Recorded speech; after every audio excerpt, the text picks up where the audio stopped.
如今一些手机厂商在卖自己中低端手机的时候，为了这台手机卖得好，他会从里到外的包装一下这台手机。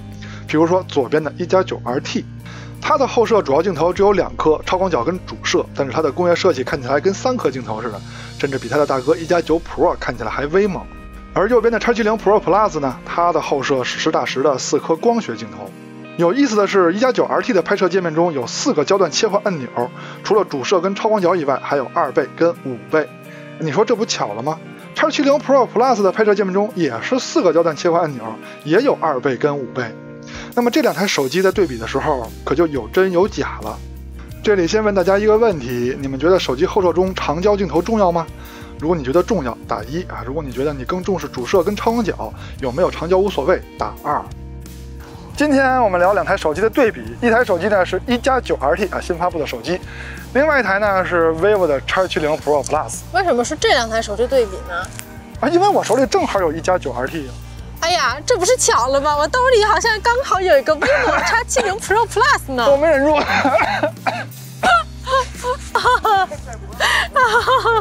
而且更巧的是呢，他们的拍摄界面中，都是4个焦段切换按钮。巧了吗？这不是？都是超广角主摄2倍跟5倍。不过有一点啊，那个还玩了你。不过有一点啊，1+9RT 的2倍跟5倍是主摄的数码变焦，因为它没有2倍跟5倍的光学镜头。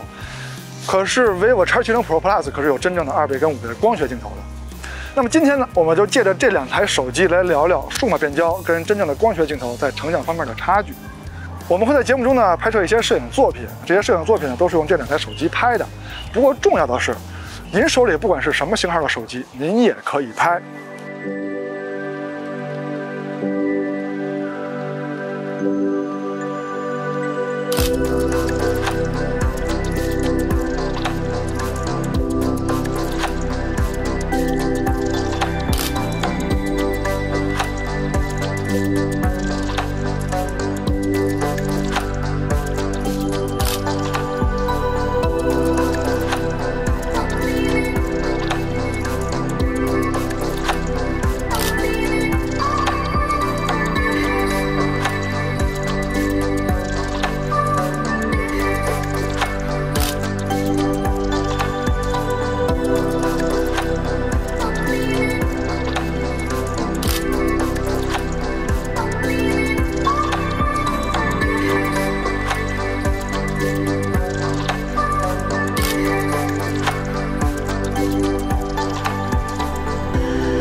这些照片呢，就是这2台手机拍摄的，希望能给大家提供一些灵感，也可以拿自己的手机去拍好看的照片。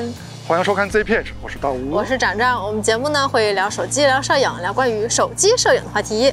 如果你期待对比结果，期待这期节目，记得点个赞、点个关注哦。说的真好，那是。那么我们下面呢就要聊聊这2台手机在影像方面的表现。再统一介绍一下这2台手机的后摄配置。1+9RT 这边呢是主摄加超广角，没有中焦，没有长焦，但是有一个扔地下都没人捡的微距。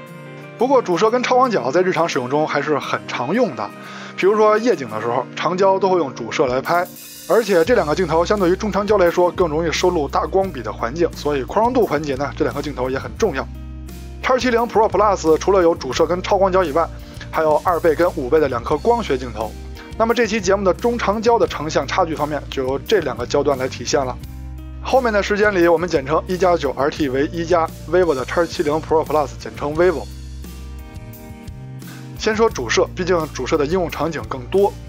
硬件上，1+9的感光器更小，光圈也是它更小。这里要批评1+，在照片的信息中，它一律不标注相机的等效焦距。从样片上看，2台主摄拍摄出来的色温还是有些差别的，但是主体的色温倒是挺接近的。2台主摄的中心光学素质可以说旗鼓相当。vivo 那边的暗部偏冷，这应该是软件的原因。画面下方比较细密的地方 ，vivo 展现的稍微好一点。边角画质是展现镜头的镜组光路设计水平的，说白了就是这颗镜头采用的镜组贵不贵。如果您买的是一个便宜手机，但是它的镜组很贵，那你不就买值了吗？从结果上看，两台主摄的边角画质水平还是同一档次的。再换一组样片，两台主摄的成像风格这次很接近。中心解析力方面，这次可以看出来一加的锐化很重，刨去锐化痕迹的话，两台主摄的中心光学素质还算水平相当。这次再看看右上角，这次一加的表现强于 vivo， 那么也就是说，更便宜的一加在主摄的光学素质上对比更贵的 vivo 是只强不次的。两台主摄都有高清模式，而且都是5000万像素，在高像素模式下放大看细节，还是一加的锐化更重一些，但是光学素质还是很接近。下面再聊超广角镜头，从硬件上看，感光器一加的更小，像素也是一加的更少，但是默认输出像素一加更高，因为 vivo 那边4合1之后只剩1200万像素了。不过 vivo 的超广角是有光学防抖的，这点在成本上肯定比一加贵，而且一加那边就是不写等效焦距，这点不专业。从样片上看 vivo 的超广角视角更广，超广角嘛，视角就得广。中心解析力方面跟主摄一样，依然是画面下方席子比较致密的地方 vivo 的展现更好。不过这不能证明它的光学素质更好，也许是它的软件加工的更好。放大右上角对比边角画质，在边角画质上 vivo 明显强于一加，那么说明它的镜片光路设计水平是强于一加的。再换一组样片，从色彩上说，两台超广角拍的都挺好看的。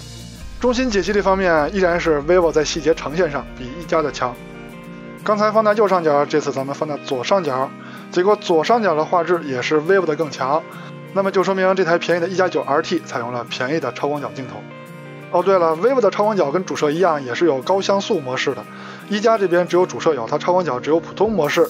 那么中心解析力方面肯定是高像素模式的 vivo 更好。那下面就是这次节目的重头戏，中长焦的对比。那么咱们再复习一下，1+9 RT 这台手机是没有中焦跟长焦的，但是在拍摄界面中却有2倍的中焦跟5倍的长焦。vivo 是有2倍的中焦跟5倍长焦的光学镜头的，而且它的拍摄界面中的4个焦段切换按钮对应的也是4颗光学镜头。那么这两台手机的对比，正好代表了现在手机中数码变焦跟光学镜头的对比，真与假的对比。先说一下参数，一加这边的中焦是靠主摄的数码变焦 ，vivo 那边是一颗1200万像素的2倍镜头。长焦这块，一加依然是靠主摄数码变焦 ，vivo 那边是一颗800万像素的5倍光学镜头。不过说实在的，别的家的手机如果没有长焦镜头的话，它一般在拍摄界面中就给你一个数码变焦焦段，一般是2倍或3倍。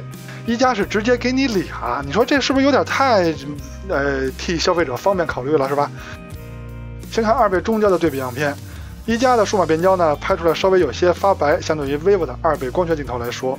中心解析力方面，2倍光学镜头的 vivo 表现得更好，这点大家应该能猜出来。一加那边的表现呢，如果你要能忍的话，其实还行。再看一组2倍的对比，依然是数码变焦的一加拍出来的画面稍微发白一些。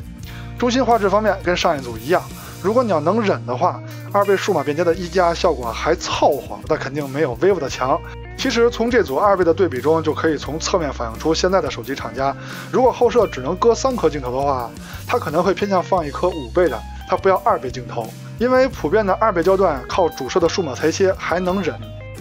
但是一加认为它的消费者更能忍啊，不但2倍能忍，5倍也能忍。咱们看看效果。老实说，我是忍不了，你们有能忍的吗？能忍的打1，我看看有多少。那也许换一个场景就能忍了呢。那咱们换一个看看啊，放大一看，我还是忍不了。那我先平复一下心情，前置镜头由长长给大家介绍。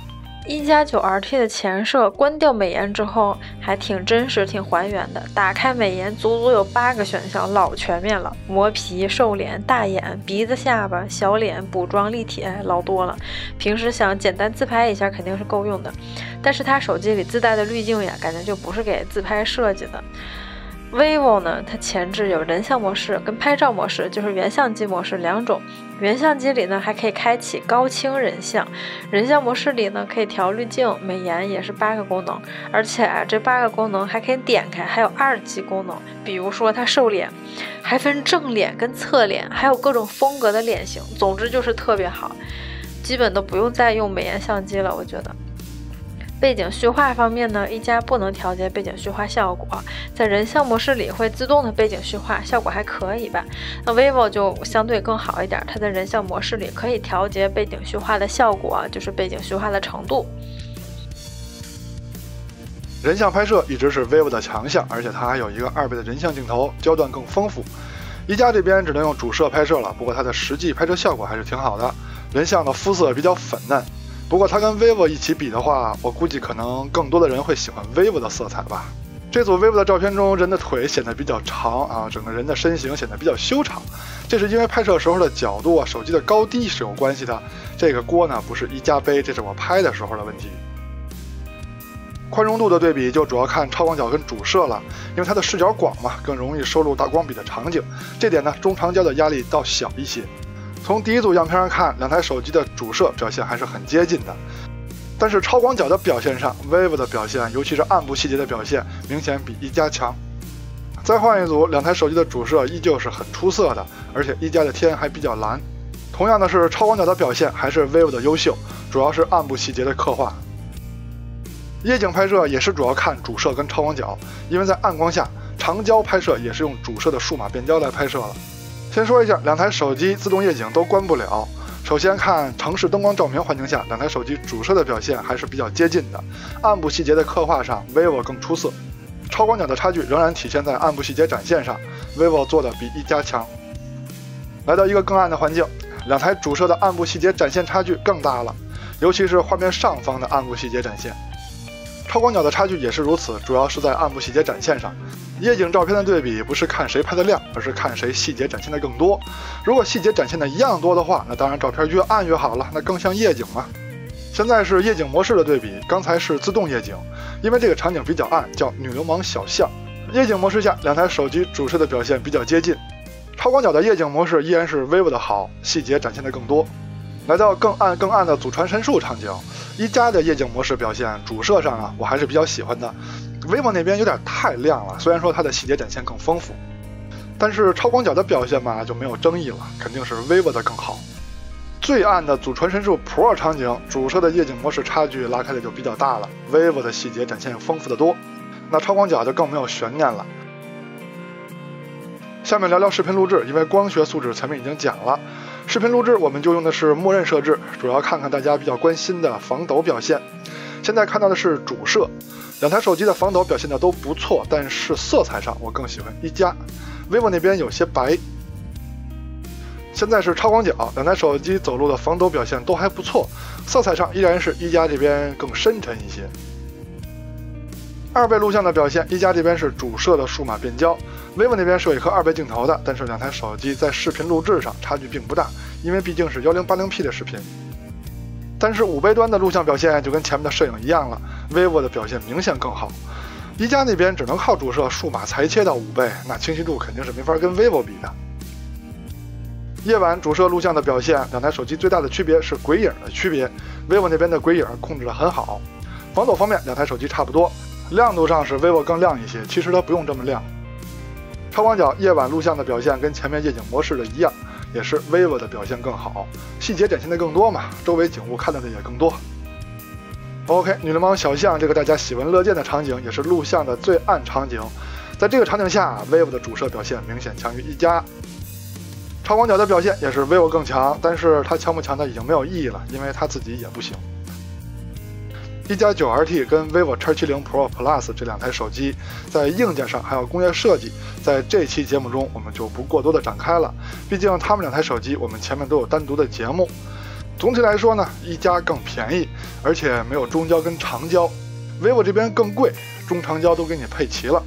如果在手机后摄部分，不管您是在乎主摄跟超广角，还是在乎中长焦，那么这期的节目都应该对您有所帮助。那么下面呢，我们就来总结一下这期的内容。一加 9RT 跟 vivo X70 Pro Plus 很有代表性的展示了如今中档次手机中价格差距带来的影像差距。一加 9RT 的售价更便宜，因为它没有中焦跟长焦镜头，但是它也没有使用成本更高的主摄跟超广角镜头。这说明了厂家既然不想给你更多的光学镜头，那说明了他觉得你也不需要多好的光学质量。主摄的成本不敢使劲压，但是超广角的成本能压低一点是一点。这点不是只针对一加，而是现在很多手机厂商都这样，这是个普遍现象。再说中长焦的对比，这两台手机也太有代表性了。一加 9RT 没有中长焦，却在拍摄界面里给了你2倍跟5倍的数码变焦焦段，给一个还不行，还给俩，而且全是假的。而 vivo X70 Pro Plus 正好有2倍跟5倍的光学镜头，你说这不是恰好了吗？从结果上看，一加 9RT 的2倍数码变焦成像还是可以的，只要您不是特别的完美主义，应该都能接受。但是5倍数码变焦的效果，各位也都看见了，只要你拍完了多看一眼，都不用放大，你就能看出来，根本不行。很多手机的后摄如果是3摄的时候，一般会选择一个5倍焦段，舍弃2倍，就是因为2倍数码变焦是完全可以接受的，尤其是主摄有高清模式的时候。但是手机如果没有中长焦，却愣给你一个5倍数码变焦的话，虽然拍摄界面中挺好看的，但实际上是真不行。OK， 又到结尾了。今天呢，大家都知道啊，我们这就是一个巧合的事儿。但是这个事情呢，其实这种主题吧，就是它很难说。你说它怎么对比呢？是不是？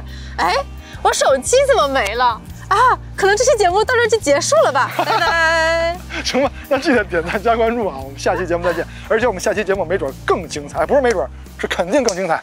下期节目再见，拜拜。